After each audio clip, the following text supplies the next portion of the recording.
வானத்திலே சுட்டரிக்கும் சூரியன், வீறு கொண்ட லட்சிய தோழர்கள் திரண்டிருக்கின்ற இந்த இடத்தில்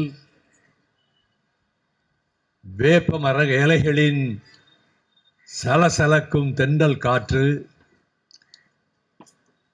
கரங்களிலே கொடியேந்தியவாறு அமர்ந்திருக்கின்ற பொது உடைமை கட்சியினுடைய செங்கொடி வீரர்களே,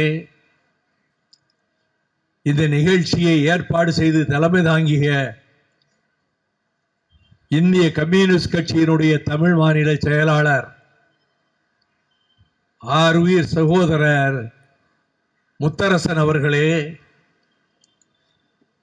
உரையாற்றி அமர்ந்திருக்கின்ற திராவிட முன்னேற்ற கழகத்தின் செய்தி தொடர்பாளர் அன்புக்குரிய சகோதரர் TKS இளங்கோவன் அவர்களே, இந்திய கம்யூனிஸ்ட் கட்சி மார்க்சிஸ்ட் அதனுடைய செயலாளர் தோழர் சண்முகம் அவர்களே, உரையாற்றி விடைபெற்று சென்றிருக்கின்ற விடுதலை சிறுத்தைகள் கட்சியினுடைய தலைவர் எழுச்சி தமிழர் அருமை சகோதரர் தொல் திருமா அவர்களே, CPIML விடுதலை அமைப்பினுடைய தலைவர் தோழர் பல ஆசை தம்பி அவர்களே, திராவிடர் கழகத்தினுடைய துணை தலைவர் அன்பு சகோதரர் கலிபூங்குன்றன் அவர்களே, விடைபெற்று சென்றிருக்கின்ற தமிழக வாழ்வுரிமை கட்சியினுடைய தலைவர் அன்பு சகோதரர் வேல்முருகன் அவர்களே, இந்த நிகழ்ச்சியிலே கலந்து கொண்டிருக்கின்ற இந்திய கம்யூனிஸ்ட் கட்சியினுடைய மாநில துணை செயலாளர் அருமை தோழர் வீரபாண்டியன் அவர்களே, முன்னிலை ஏற்றிருக்கின்ற அன்புக்குரிய கருணாநிதி, வெங்கடேசன், NK சிவா, கஜேந்திரன், ராஜ்குமார், கார்த்திக் உள்ளிட்ட தோழமைக்குரிய நண்பர்களே, பத்திரிகையாளர்களே, தொலைக்காட்சி ஊடகங்களின் நண்பர்களே, தாய்மார்களே, பெரியோர்களே, உலகத்தில் ஒரு பகுதியில் இன்னமும் அடிமைத்தனத்தை கொண்டு ஏகாதிபத்தியம் செய்கின்ற நிலை இருக்கிறது. அதை எதிர்க்கின்ற உணர்ச்சி பகத்சிங்கும் வஉசியும் உலவிய இந்த இந்தியாவுக்கு இருக்கிறது என்பதை நிரூபிக்கின்ற வகையிலே இந்த கூட்டத்தை 48 மணி நேரத்திலே ஏற்பாடு செய்து ஆயிரவர் வந்து கலந்து கொள்ள நம்முடைய எதிர்ப்புகளை, கண்டனத்தை, அமெரிக்க ஏகாதிபத்தியத்தை, இன்னமும் 300 ஆண்டுகளுக்கு முன்னாலே இருந்த அந்த மனப்பான்மையோடு இந்த பூமியில் பிறந்து, இந்திய மண்ணில் பிறந்து, வேலை வாய்ப்பு நாடி அமெரிக்க நாட்டுக்கு சென்றிருக்கின்றவர்களில் பலருக்கு விசா கிடைக்காத நிலையில் திடீரென்று ஒரு அறிவிப்பு, தேர்தல் முடிவு வந்து சேர்ந்தும் சேராத நேரத்திலேயே அமெரிக்க நாட்டின் வரலாற்றில் 2 குடியரசுத் தலைவர்கள் பதவி இடைநீக்கம் செய்யப்பட்டார்கள். தலை குற்றச்சாட்டின் பேரிலே இம்பீச்மென்ட். பாராளுமன்றமே கொண்டு வந்து அந்த ஜனாதிபதிகளை தூக்கி எறிந்தது. அதே போல நம்முடைய ட்ரம்ப் அமெரிக்க ஜனாதிபதி, அவருடைய அறிவிப்புகள் 10-20 நாட்களாக அமெரிக்காவிலே என்ன பேசுகிறார்கள் என்று என் நண்பர்களிடம் கேட்டேன். மனநிலை கோளாறாகிவிட்டது எங்கள் குடியரசுத் தலைவருக்கு. இதனுடைய விளைவு 4 ஆண்டுகள் முடிவதற்குள்ளாகவே அவருடைய குடியரசுக் கட்சி உறுப்பினர்களும் சேர்ந்து அவர் மீது தலை குற்றச்சாட்டு, இம்பீச்மென்ட் கொண்டு வந்து அந்த பதவியிலிருந்து தூக்கி எறிகின்ற நிலை வரும் என்று அமெரிக்க நண்பர்கள் சொல்கிறார்கள். அவர் சொல்லுகிறார், மெக்சிகோவுக்கு போகிற பாதையை சுவர் வைத்து அடைப்பேன், அங்கிருந்து இங்கு வந்தவர்களை நான் விரட்டி அடிப்பேன், பனாமா கால்வாயை நான் அபகரித்துக் கொள்வேன். கனடா என்பது ஒரு நாடல்ல, அமெரிக்க நாட்டினுடைய ஒரு மாநிலம். இப்படி பேசுகிறவருக்கு மனநிலை சரியாக இருக்கிறது என்று யாரும் கூற முடியாது. அப்படி பிதற்றிக் கொண்டும் உளறிக் கொண்டும் ஓங்கார குரல் எடுத்து எதேச்சாதிகார நடவடிக்கைகளை நிலைநாட்டிக் கொண்டும் இருக்கக்கூடிய டொனால்டு டிரம்ப் அவர்களை இந்தியாவின் தலைமை அமைச்சர் மதிப்புக்குரிய நரேந்திர மோடி அவர்கள் அமெரிக்க நேரப்படி நள்ளிரவு அங்கே வெள்ளை மாளிகையிலே சந்திக்கிறார். அதற்கு பிறகு உலகத்திலேயே இவ்வளவு நவீன வசதிகள் கொண்ட ஒரு விருந்தினர் விடுதி எங்கும் கிடையாது என்று சொல்லப்படுகிற அந்த விடுதியிலே தங்குகிறார் நரேந்திர மோடி. காந்தியார் எப்படி லண்டனுக்கு போனார்? அரையாடை மனிதர், ஹாஃப் நேக்கட் பகீர் என்று சர்ச்சிலால் விமர்சிக்கப்பட்ட காந்தியடிகள் எப்படிப்பட்ட தோற்றத்திலே போனார்? அவருடைய சிலை அமெரிக்காவிலே இருக்கிறது, கண்ணீர் வடிக்கும். மக்களால் மக்களுடைய மக்களுக்காக அரசு என்று விளக்கம் தந்த ஆபிரகாம் லிங்கனின் சிலை கண்ணீர் வெடிக்கும். அவ்வளவு கொடுமையான காரியம் இது. 104 இந்தியர்களை, தமிழர்கள் உள்ளிட்ட இந்தியர்களை, கால்களுக்கு தனியாக விலங்கு, கைகளுக்கு தனியாக விலங்கு, இந்த கைகளுக்கும் கால்களுக்கும் இடையிலே இணைக்கின்ற ஒரு விலங்கு நீங்கள் சினிமா திரைப்படங்களிலே பார்த்திருக்கலாம்.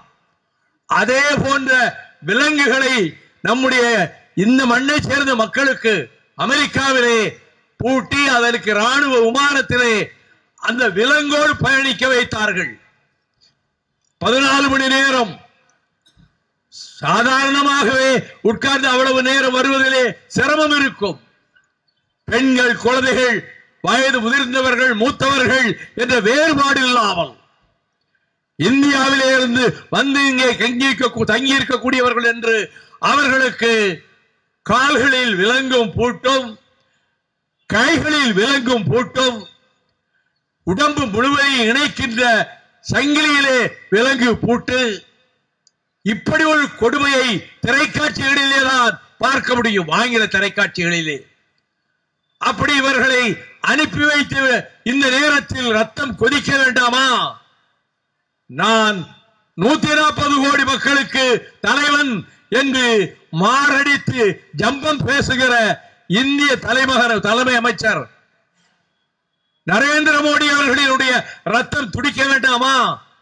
என் நாட்டு பிரஜைகளை, என் நாட்டு குடிமக்களை நீங்கள் இப்படி இழிவுபடுத்தி, அடிமைப்படுத்தி, கொத்தடிமைகளைப் போல விலங்குகளை பூட்டி அங்கே இருந்து அனுப்புவதற்கு உங்கள் கல்மனம் எப்படி இடம் கொடுத்தது?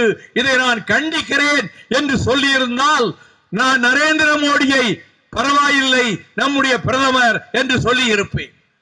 ஆனால் ஒரு மனிதாபிமானமற்ற காட்டு பிராண்டித்தனமான மனப்போக்குக்கு இடம் கொடுக்கின்ற, தான் ஒரு சர்வாதிகாரியாக எதிர்காலத்திலே வந்துவிட முடியும் என்ற எண்ணத்தோடு ஒரே நாடு, ஒரே தேர்தல், ஒரே கட்சி, ஒரே மொழி, ஒரே மதம் என்பதை தன்னுடைய லட்சியமாக அறிவித்துக் கொண்டிருக்கக்கூடிய நரேந்திர மோடியினுடைய பரிபாலனம் எவ்வளவு காலத்துக்கு நடக்கும்? பிரயாக் நகர் மாநாட்டில் ஒரு 3 மாதத்திற்கு முன்பு இந்துத்துவ சக்திகள் ஒரு மாநாடு போட்டன. அந்த மாநாட்டில் அவர்கள் ஒரு பிரகடனம் வெளியிட்டார்கள். 32 பக்கத்திலே இருக்கக்கூடிய அந்த பிரகடனத்தில் எடுத்த எடுப்பிலேயே இனிமேல் இந்தியாவை பாரத் என்று அழைக்க கூடாது, இந்தியா என்றுதான் எழுத வேண்டும். இந்தியா என்று எழுதக்கூடாது, பாரத் என்றுதான் எழுத வேண்டும். இந்தியா என்ற பெயரே இருக்கக்கூடாது, பாரத் என்ற பெயரிலே தான் உச்சரிக்க வேண்டும். இது முதல் தீர்மானம். அடுத்து இந்த நாட்டிலே இஸ்லாமியர்களுக்கு இனி ஓட்டு உரிமை கிடையாது, கிறிஸ்தவர்களுக்கு இனி ஓட்டுரிமை கிடையாது. இது அவர்கள் நிறைவேற்றி இருக்கிற தீர்மானம். இந்த உபகண்டத்தினுடைய தலைநகரம் இனிமேல் டெல்லி பட்டணமாக இருக்காது. வாரணாசி தான் பாரத் என்ற நாட்டுக்கு தலைநகராக ஆக்க முடியும். இந்தியும் சமஸ்கிருதமும் தவிர வேறு மொழிகளுக்கு இந்தியாவிலே இடமில்லை. தலைநகர் டெல்லியை முகமது பின் துக்ளக் மாற்றினான் தேவநாகரிக்கு. பின்னர் வரலாற்று முட்டாள் என்று அவன் வர்ணிக்கப்பட்டான். அதே போன்ற அறிவுக்கு பொருத்தமில்லாத செயலில் இந்துத்துவ மாநாடு தீர்மானம் போட்டிருக்கிறது. டெல்லியை விட்டு நாங்கள் வாரணாசியிலே, அங்குதான் RSS தொடங்கப்பட்டது, அங்குதான் இந்துத்துவா முளைவிட்டது, அங்குதான் வேர் பிடித்தது. அந்த வாரணாசிக்கு இந்த பாரத் நாட்டினுடைய தலைநகரை ஆக்கி விடுவோம் என்று சொல்லுகிறார். 300 ஆண்டுகளுக்கு முன்னாலே விமானத்தில் உள்ள கப்பல்களில் குய்யோ முறையோ என்று கூவிக்கொண்டு அலறிக்கொண்டு விலங்குகள் கட்டப்பட்டிருக்கக்கூடிய கால்களிலே இருந்து ரத்தம், கைகள் கட்டப்பட்டிருக்கக்கூடிய கரங்களிலே இருந்து ரத்தம், கீழே விழுந்து தலையிலே இருந்து ரத்தம். இப்படித்தான் ஆப்பிரிக்க கண்டத்திலே இருக்கக்கூடிய நீக்ரோ மக்களை, கருப்பர்களை நீக்ரோ என்று அழைக்க கூடாது. நாம் அந்த கருப்பர் மக்களை வேலைக்கு கொண்டு செல்கிறோம் என்று அமெரிக்கா உள்ளிட்ட நாடுகள் கொண்டு சென்ற போது, அமெரிக்கா தான் அவர்களை அந்த கப்பலிலே வருகிற போது மாத கணக்கில் கைகளுக்கும் கால்களுக்கும் விலங்கு போட்டு வைத்திருந்தார்கள். அந்த வேதனையை பொறுக்க முடியாமல் பல பேர் செத்து போனார்கள் கப்பலிலேயே. அந்த பிரேதங்களை எடுத்து கடலிலே வீசினார்கள். இதை கண்டித்துத்தான் ஆபிரகாம் லிங்கன் பின்னாளில் குரல் கொடுத்தார். இதை கண்டித்துத்தான் ஜான் எஃப் கென்னடி இந்த மக்களுக்கும் உரிமை கொண்டு வந்து அறிவித்தார். ஆக 300 ஆண்டுகளுக்கு முன்னாலே ஆப்பிரிக்க கண்டத்து கருப்பர் மக்களுக்கு என்ன நடந்ததோ அது நம்முடைய நாட்டிலே இருந்து சென்ற நம் சகோதரர்களுக்கு, நம் சகோதரிகளுக்கு இழைக்கப்பட்டிருக்கிறது என்றால் எங்கள் மேலே துடிக்கிறது. அப்படி பூட்டப்பட்டிருக்கிற நேரத்தில் என்ன நினைத்திருப்பார்கள்? 140 கோடி மக்கள் நம் நாட்டிலே இருக்கிறார்கள். ஒரு ஆட்சி பெரும்பான்மையோடு நடக்கிறது. அவர்கள் உடனடியாக தலையிட்டு இந்த விலங்குகளை அகற்ற சொல்வார்கள். இந்த விலங்குகள் அகற்றப்பட்டுவிடும், பாதி தூரத்துக்குள்ளாகவே நமக்கு ஒரு விமோசனம் கிடைத்துவிடும் என்று அவர்கள் நினைத்தார்கள். நடக்கவில்லை. ஆனால் இப்படி கைகால்களிலே விலங்கு போடப்பட்டு இட்டு செல்லப்படுகிறார்கள் என்பதை அமெரிக்க பத்திரிகைகளும் அமெரிக்க தொலைக்காட்சிகளும் வெளியிட்டன. ஜெய்சங்கர் அமைச்சர் அவர்களை கேட்கிறேன், நீங்கள் ஏன் ஒரு கண்டன அறிக்கை கொடுக்கவில்லை? கொடுக்க முடியாது உங்களால். இங்கே நரேந்திர மோடியை இன்றி வேறு எவரும் எதையும் அசைக்க முடியாது. முடிந்தால் அவருக்கு ஒத்துப்பாடுகின்ற அமித்ஷா வேண்டுமானால் அறிக்கை விடலாம். ஆகவே நரேந்திர மோடி இதை கண்டிக்கவில்லை. வெட்கமில்லாமல், மான ரோச உணர்ச்சி இல்லாமல் அமெரிக்காவிலே இருக்கக்கூடிய அந்த உலக புகழ்பெற்ற விடுதியிலே நல்ல அறுசுவை விருந்து, சைவ விருந்து சாப்பிட்டு விட்டு அந்த டொனால்டு ட்ரம்ப் என்று மனக்கோளாறு பிடித்த ஒரு மனிதனை கை கொடுத்து நாங்கள் இந்தியாவுக்கு நீங்கள் எல்லா உதவியும் செய்ய வேண்டும் என்று கேட்டீர்களே, இந்த அக்கிரமத்தை கேட்டீர்களா? நடந்து போன அநீதியை கேட்டீர்களா? எங்கள் மக்களை இப்படி இழிவுபடுத்திய கொடுஞ்செயலை பற்றி கண்டித்தீர்களா? அப்படி நீங்கள் கண்டித்திருந்தால் தொலைக்காட்சியிலே செய்தி வந்திருக்கும், ஏடுகளிலே செய்தி வந்திருக்கும். அப்படி நீங்கள் கண்டிக்கவில்லை, அந்த பேச்சையே நீங்கள் எடுக்கவில்லை. எனக்கு நினைவிருக்கிறது, 2004ஆம் ஆண்டு நான் கொட்டடியிலிருந்து வெளிப்பட்ட, விடுதலை செய்யப்பட்ட அந்த ஆண்டினுடைய கடைசியில் டிசம்பர் 26 இங்கெல்லாம் பூமி நடுக்கம் ஏற்பட்டது. இங்கே இருந்து கன்னியாகுமரி வரையிலும் பூமி நடுக்கத்தால் பல்லாயிரக்கணக்கான மக்கள் இறந்தார்கள். சுனாமி, அந்த சுனாமி அலை அடித்த அதே காலகட்டத்தில் கிராண்ட் கேமன் தீவு என்று சொல்லப்படுகிற அமெரிக்காவுக்கு பக்கத்திலே இருக்கிற ஒரு தீவில் 500 தமிழர்கள் வசிக்கிறார்கள். அங்கே பூமி எதிர்ச்சி ஏற்பட்டது, அங்கே புயல் வீசியது, வீடுகளெல்லாம் இடிந்து தரைமட்டமாயின. ஆக ஆங்காங்கு கிடைத்த இடங்களை கைகளால் பற்றி கொண்டு சாயாமல் நிமிர்ந்து இருக்கிற கட்டடங்களின் உச்சியிலே உட்கார்ந்து கொண்டு நம்மை யார் காப்பாற்றுவது? ஒவ்வொரு நாட்டினுடைய விமானமும் வந்து அங்கே பாதிக்கப்பட்ட அந்த மக்களை அந்தந்த நாடுகளுக்கு கொண்டு செல்கிறது. கண்ணால் பார்க்கிறார்கள். சோவியத் ரஷ்யாவினுடைய கப்பல்களும் வருகின்றன, விமானங்களும் வருகின்றன. அவர்கள் வெளியேற்றப்படுகிறார்கள். ஐரோப்பிய கண்டத்து நாடுகளின் கப்பல்களும் விமானங்களும் அவர்கள் நாட்டிலே இருந்து வந்து அங்கே பாதிக்கப்பட்டவர்களை அனுப்புகிறார்கள். எனக்கு இரவு 10 மணிக்கு தொலைபேசி வந்தது, அலைபேசி. யார் என்று கேட்டேன். பரிதாபத்துக்குரிய ஒரு தமிழன். நாங்கள் கிராண்ட் கேமன் தீவில் புயலும் வெள்ளமும் அடிப்பதனாலே வீடுகள் எல்லாம் அடித்து செல்லப்பட்டு நாங்கள் அனாதைகளாக, அகதிகளாக நாங்கள் அந்த மாடிகளிலே நின்று கொண்டிருக்கிறோம். நீங்கள் எவ்விதத்திலாவது எங்களை இந்தியாவுக்கு கொண்டு போய் சேர்க்க ஏற்பாடு செய்ய வேண்டும் என்று என்னிடத்திலே அழுது கொண்டே அந்த சகோதரன் கேட்டார். நான் முழு விவரங்களையும் தெரிந்து கொண்டு, பிரதமர் எங்கே இருக்கிறார்? மன்மோகன் சிங் அமெரிக்காவிலே இருக்கிறார். இந்நேரம் எங்கே இருப்பார்? குடியரசுத் தலைவரோடு உரையாடி கொண்டிருக்கிறார் என்று சொன்னார்கள். நான் அமெரிக்காவிலே இருக்கக்கூடிய ரோனன் சென் என்கின்ற இந்திய தூதரை அடுத்து அலைபேசியிலே அழைத்து 500 தமிழர்கள் உயிருக்கு போராடி கொண்டிருக்கிறார்கள் கிராண்ட் கேமன் தீவிலே. மற்ற நாடுகள் எல்லாம் அவர்களை விமானங்களிலே அழைத்து கொண்டு போய் பத்திரப்படுத்தி விட்டார்கள். நம்முடைய நாடு ஏதாவது செய்ய வேண்டாமா? நீங்கள் செய்ய வேண்டாமா?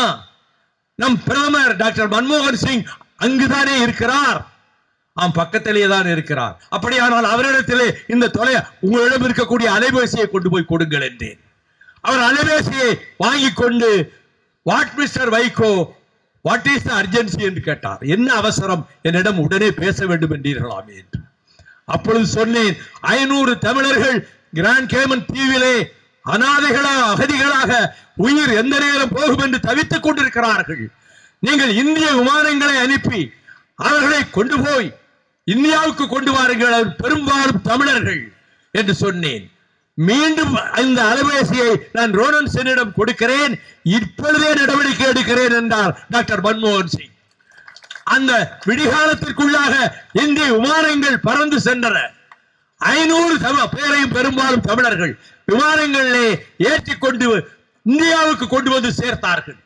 இதை நினைத்துக் கொண்டுதான் சிறையில் விரிந்த மடல்கள் என்று நான் புடா சிறைச்சாலையிலே இருந்து கண்மணிகளுக்கு எழுதிய கடிதங்களின் தொகுப்பை டாக்டர் கலைஞர் அவர்கள் முன்னிலையில் டாக்டர் மன்மோகன் சிங் வெளியிட்டார்.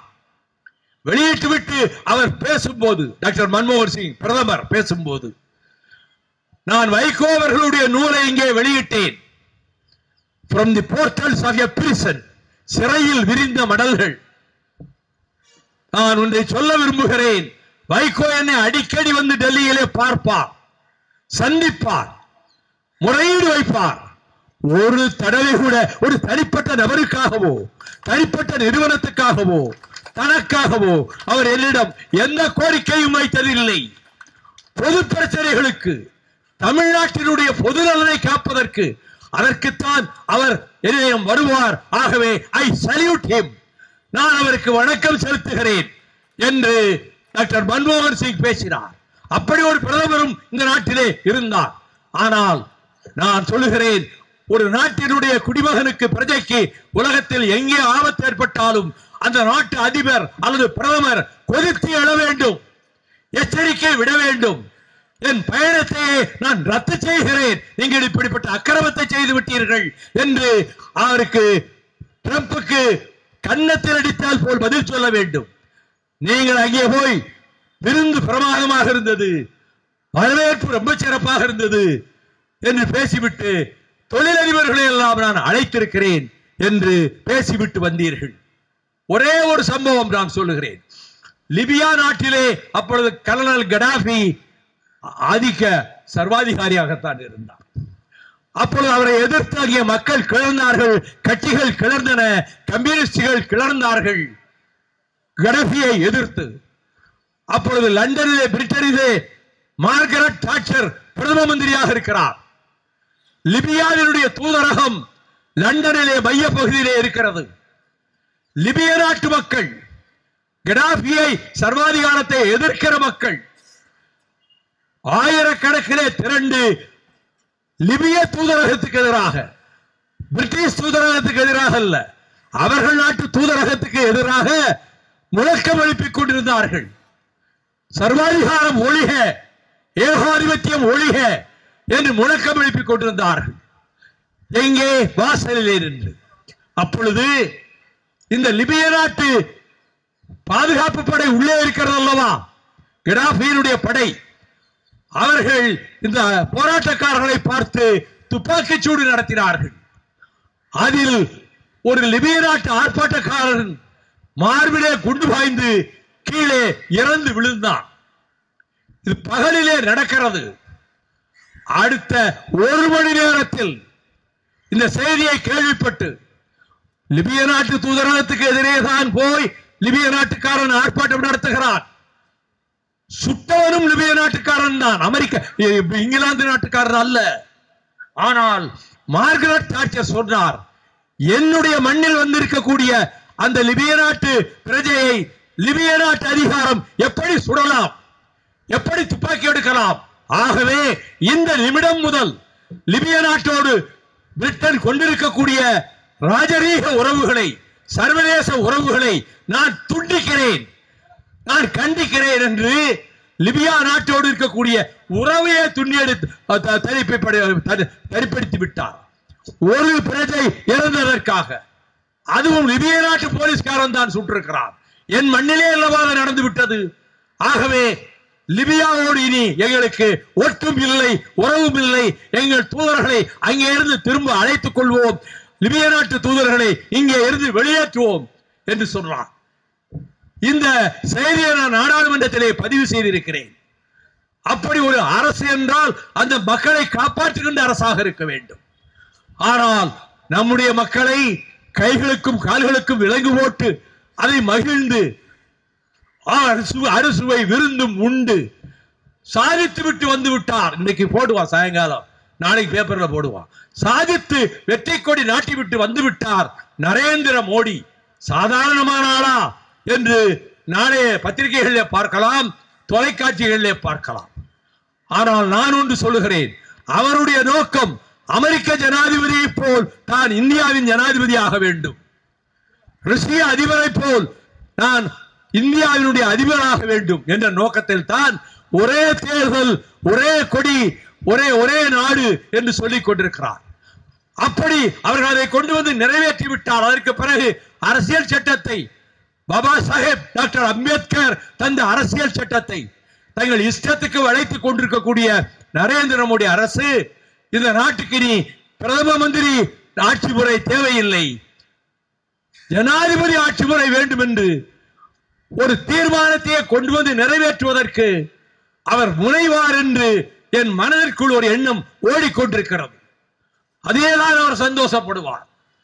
மொத்த இந்தியாவையும் கட்டி ஆண்ட பிரிட்டிஷ்காரனை போல நரேந்திர மோடி இந்த நாட்டையே தன் காலடியிலே வைத்து நசிக்க விடலாம் என்று நினைத்துத்தான் இந்த இந்துத்துவ சக்திகளினுடைய ஏஜெண்டுகளாக கோடி கோடியாக டாலராக வாரி எரிகின்ற அதானியையும் அம்பானியையும் வலது பக்கமும் இடது பக்கமும் வைத்திருக்கிறார். இவர் முதலாக ஆஸ்திரேலியாவுக்கு விமானத்திலே போனார் நரேந்திர மோடி. உடன் சென்றது யார் தெரியுமா? இந்திய நாட்டு அதிகாரிகளே, நான் சொல்லவில்லை. உடன் சென்றது அதானி.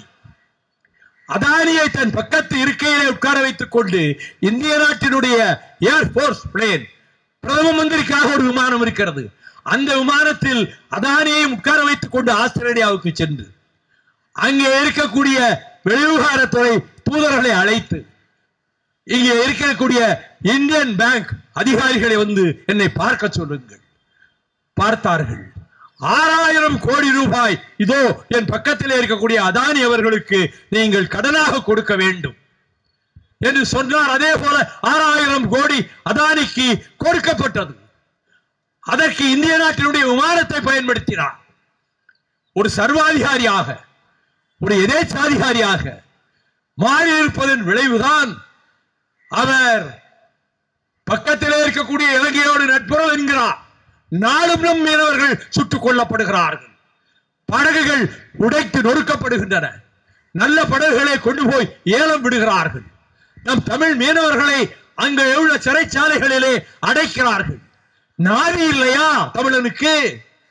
தமிழர்கள் இந்த நாட்டின் குடிமக்கள் இல்லையா?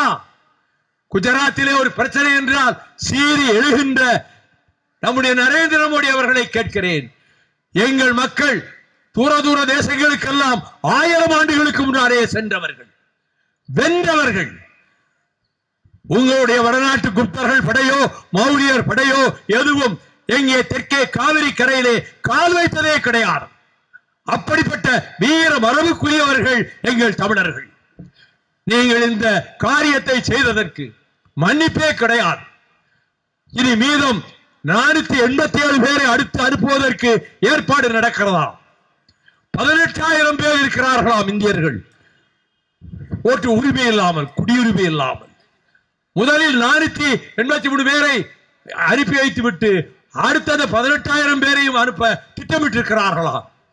இதை கடுமையான பிரச்சனையாக எடுத்து இந்திய அரசு இதை தடுக்கவில்லை என்றால், இந்த அரசு எங்கள் அரசு அல்ல, இந்திய மக்களினுடைய அரசு அல்ல, இது அதானியின் அரசு, அம்பானியின் அரசு, கோடீஸ்வரர்களின் அரசு. அப்படிப்பட்ட அரசுக்கு முட்டுக் கொடுக்கின்ற காரியங்களை இங்கே இருக்கக்கூடிய ராஜ்பவனத்திலே ஒரு பிரமுகர் இருக்கிறார். பெயரை உச்சரிக்க நான் விரும்பவில்லை. நம் நாட்டு வரலாற்றிலேயே இவ்வளவு மோசமான ஆளுநர் வந்ததே கிடையாது. அவர் இங்கே வந்து சட்டமன்றத்திலே தயாரித்து கொடுக்கப்படுகின்ற அவர் கவர்னர் உரையை மாற்றிவிட்டு அவர் இஷ்டத்துக்கு வாசித்து விட்டு தினம் அவரே முதலமைச்சரை போல நினைத்துக் கொண்டு ஒவ்வொரு இடத்துக்கும் செல்கிறார், பார்வையிடுகிறார், கருத்துக்களை பரிமாறுகிறார். இவர் இங்கே இருந்து தூக்கி எறியப்பட வேண்டும் என்பது மட்டுமல்ல, அறிஞர் அண்ணா மாநிலங்களவையிலே சொன்னது போல கவர்னர் பதவியே ஒழிக்கப்பட வேண்டும். இந்தியாவிலே கவர்னர் என்ற பதவியே இருக்கக்கூடாது, எந்த மாநிலத்துக்கும் இருக்கக்கூடாது. மக்களால் தேர்ந்தெடுக்கப்பட்டவர்கள் சட்டமன்ற உறுப்பினர்கள், அவர்கள் தேர்ந்தெடுத்துத்தான் ஒருவர் முதலமைச்சர் ஆகிறார். ரவி போன்றவர்களினுடைய தயவில் அல்ல, மக்களால் தேர்ந்தெடுக்கப்பட்ட எம்எல்ஏக்கள், அவர்கள் தேர்ந்தெடுத்துத்தான் ஒருவர் முதலமைச்சர் ஆகிறார். அவருடைய உரிமைகளை எல்லாம் பறித்துக் கொண்டு விடலாம் என்று நினைத்து மோடியினுடைய கைக்கூலியாக, நரேந்திர மோடி அரசாங்கத்தினுடைய எடுபிடி ஏஜெண்டாக ராஜ்பவனில் இருக்கக்கூடிய ஆர்.என். ரவி இந்த மாநிலத்திலிருந்து வெளியேற்றப்பட வேண்டும். அதே போல மத்திய அரசு மன்னிப்பு கேட்க வேண்டும். நாங்கள் இதை உடனே பிரச்சனையை கொண்டு வராதற்காக இந்திய மக்களிடம் மன்னிப்பு கேட்க சொல்கிறேன். இந்திய மக்களிடம் நீங்கள் மன்னிப்பு கேட்க வேண்டும். இவ்வளவு கொடுமையான காரியங்களை செய்துவிட்டு நம்முடைய நாட்டிலும் சுதந்திரதாக உணர்ச்சி, நாட்டின் விடுதலைக்கு போராடியவர்களில் தமிழ்நாடு தான் முன்னிலையிலே இருக்கிறது. அந்த தமிழ்நாட்டு மக்களையும் சேர்த்து அங்கே விலங்குகள் பூட்டி கொடுமைப்படுத்துகிறார்கள் என்றால், சித்திரவதை செய்கிறார்கள் என்றால் நெஞ்சம் கொதிக்குதடி, ரத்தம் துடிக்குதடி. உங்களுடைய அரசு, பாழாய் போன நரேந்திர மோடி அரசு அடியோடு வீழட்டும். வருகிற தேர்தல்களிலே அடியோடு வீழட்டும். நாட்டின் ஜனநாயகம் காப்பாற்றப்படட்டும். மீதம் இருக்கக்கூடிய இந்தியர்களை இந்த நிலைமைக்கு ஆளாக்காமல் கொண்டு வந்து சேர்க்க பாருங்கள். இப்படி விலகி போட்டதற்கு முதலிலே எங்களிடம் மன்னிப்பு கேட்க வேண்டும். அதற்கு பிறகு அமெரிக்க அரசு மன்னிப்பு கேட்க வேண்டும். இதை சொன்னால் உங்களுக்கு முதுகெலும்பு இருக்கிறது என்று நரேந்திர மோடிக்கு சொல்வேன். இல்லாவிட்டால் 45 இன்ச்சு அகலம் என் மார்பு என்று சொல்லுகிற இந்த மனிதருக்கு முதுகெலும்பே இல்லாமல் போய்விட்டது என்று நான் சொல்வேன். இந்த கூட்டத்தை அருமையாக ஏற்பாடு செய்த என்னுடைய அன்பு சகோதரர் முத்தரசர் அவர்களுக்கும், கலந்து கொண்ட பொதுமக்களுக்கும், கலந்து கொண்ட கழக கண்மணிகளுக்கும், கம்யூனிஸ்ட் தோழர்களுக்கும் என்னுடைய நன்றியை தெரிவித்து, வெல்க ஜனநாயகம், வீழ்க சர்வாதிகாரம். நன்றி, வணக்கம்.